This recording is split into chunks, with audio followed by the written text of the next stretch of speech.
शराब पर excise duty बढ़ाने एवं थोक बिक्री नियमावली 2021 के गठन का झारखंड सरकार ने किया फैसला। जाने कैबिनेट के अहम फैसले।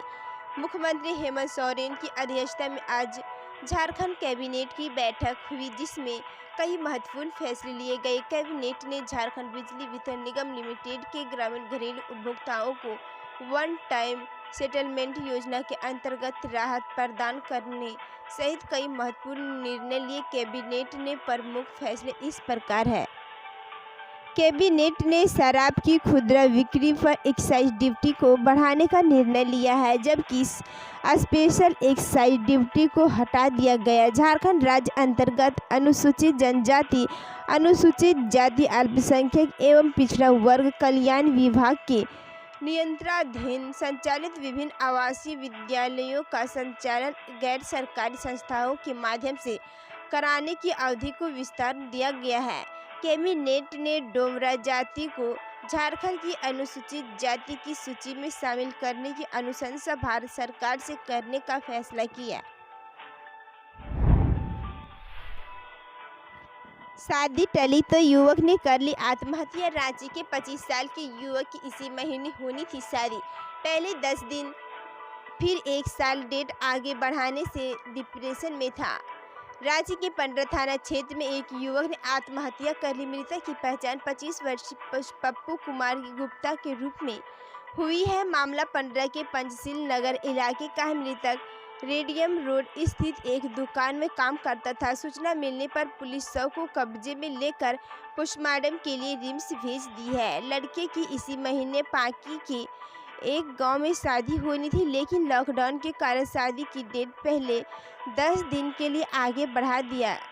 इसके बाद परिवार की आपसी सहमति से इसे 1 साल के लिए आगे बढ़ा दिया गया। इसी बात को लेकर वह डिप्रेशन में चला गया था। पिछले 3 दिन से वह परेशान था। इसी परेशानी में उसने आत्महत्या कर ली। ऑनलाइन रजिस्ट्रेशन कराने वालों को मिलेगी प्राथमिकता। झारखंड के वैक्सीनेशन प्रभारी ने सभी जिले के सिविल सर्जन को दिया आदेश। झारखंड में अब टीका के लिए ऑनलाइन रजिस्ट्रेशन कराने वाले लोगों को वैक्सीनेशन सेंटर पर प्राथमिकता दी जाएगी। अगर कोई व्यक्ति सीधा केंद्र पर जाकर रजिस्ट्रेशन कराता है और वहां ऑनलाइन रजिस्ट्रेशन कराने वाले पहले से है तो ऑन साइट रजिस्ट्रेशन वालों को इंतजार करना होगा। इस संबंध में राज्य वैक्सीनेशन प्रभारी ए डोडे की तरफ से सभी जिले के सिविल सर्जन को निर्देश जारी कर दिया गया है। इसके साथ ही लोगों की सहूलियत को देखते हुए अगर कहीं टीका लेने वालों की संख्या अधिक हो तो वहां टीका देने वालों की संख्या भी बढ़ाने के लिए कहा गया है, ताकि केंद्र पर भीड़ की स्थिति न हो जाए।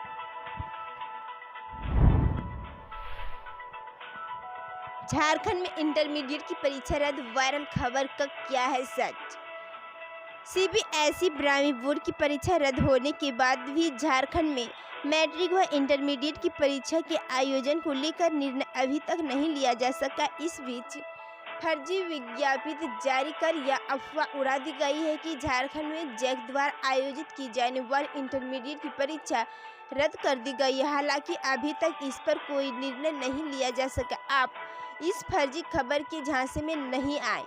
झारखंड की हेमंत सोरेन सरकार फिलहाल सीबीएसई द्वारा ब्राह्मी बोर्ड के विद्यार्थियों को प्रमोट किए जाने की प्रक्रिया जारी किए जाने का इंतजार कर रहे। इसके बाद ही शायद कोई निर्णय लिया जा सके।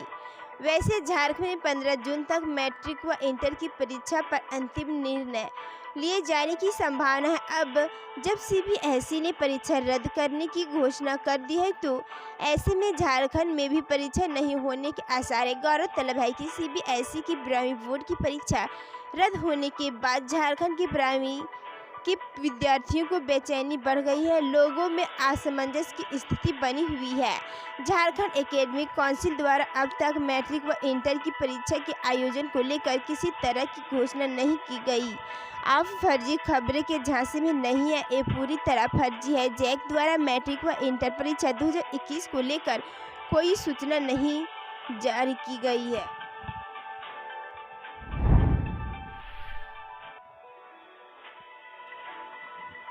झारखंड में तीसरी लहर की तैयारी। राज्य के सभी डिस्ट्रिक्ट, अनुमंडल और सीएचसी में इंफ्रास्ट्रक्चर के साथ मेडिकल उपकरण और मैन पावर की कमियों को किया जाएगा दूर। कोरोना की पहली और दूसरी लहर मुंह के खाने के बाद झारखंड सरकार तीसरी लहर से बचाव की तैयारी में जुट गई है। राज्य सरकार सरकारी अस्पतालों की व्यवस्था को दुरुस्त करने में लग गई है। इसके तहत राज्य के सभी जिलों के लिए अस्पताल, अनुमंडल अस्पताल और सीएचसी को बेहतर बनाने की दिशा में कोशिश शुरू हो गई है। हेल्थ सेक्रेटरी अरुण कुमार सिंह ने सभी जिले के डीसी को इनका सर्वे कर यहां जरूरतों का खाका तैयार करने के लिए कहा है। हेल्थ डिपार्टमेंट में आईसी के वरीय पदाधिकारी सिद्धार्थ त्रिपाठी ने बताया कि राज्य में जिला, अनुमंडल और सीएचसी स्तर के लगभग 200 हॉस्पिटल है। पहले चरण में इनकी इमारतों को दुरुस्त करने के साथ यहां जरूरत के हिसाब से मेडिकल उपकरण और मैन पावर की नियुक्ति की जाएगी। इसके बाद दूसरे चरण में राज्य के 330 सीएचसी को विकसित किया जाएगा। झारखंड के गांव में कोविड से ज़्यादा टीबी के मरीज। अब शुगर, बीपी और टीबी के मरीजों के लिए अलग से कैंप लगाकर काउंसलिंग कर इलाज करेगी सरकार। झारखंड सरकार राज्य में कोरोना के प्रसार को रोकने के लिए ग्रामीण क्षेत्रों में सघन जांच अभियान चला रही है। इस क्रम में अभी तक ग्रामीण क्षेत्रों के 44,83,523 घरों का सर्वे किया जा चुका। इनमें 2,23,67,974 लोगों की स्क्रीनिंग हुई है। इस दौरान कोविड के मरीजों से ज़्यादा टीबी, शुगर और बीपी के मरीज मिले हैं। स्क्रीनिंग के क्रम में कुल जांच में टीबी के लक्षण वाले 14,814 लोग, शुगर के लक्षण वाले 1,05,923 लोग और बीपी वाले 1,07,781 लोग मिले, जबकि इनमें लक्षण के आधार पर 1,70,987 व्यक्तियों की कोविड जांच की गई। इनमें मात्र 854 लोग संक्रमित पाए गए। अब सरकार नॉन कम्युनिकेबल डिजीज के श्रेणी में आने वाली शुगर और बीपी के लिए ग्रामीण क्षेत्रों में अलग से कैंप लगाकर ऐसे मरीजों की जांच, काउंसलिंग और इलाज की व्यवस्था करेगी। इस संबंध में सभी सिविल सर्जन और नॉन कम्युनिकेबल डिजीज को भी विभाग की तरफ से निर्देश जारी कर दिया गया है।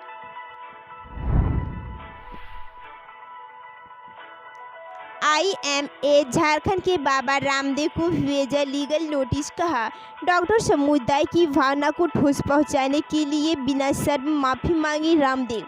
उनके बयान से अपमानित महसूस कर रहे हैं। इंडियन मेडिकल एसोसिएशन के झारखंड चैप्टर ने शुक्रवार को योग गुरु बाबा रामदेव को लीगल नोटिस भेजा। अध्यक्ष डॉक्टर शंभू प्रसाद सिंह और सचिव डॉक्टर प्रदीप कुमार सिंह की तरफ से भेजे गए नोटिस में मांग की गई है कि बाबा रामदेव बिना शर्त के वीडियो जारी कर डॉक्टर समुदाय से माफ़ी मांगे।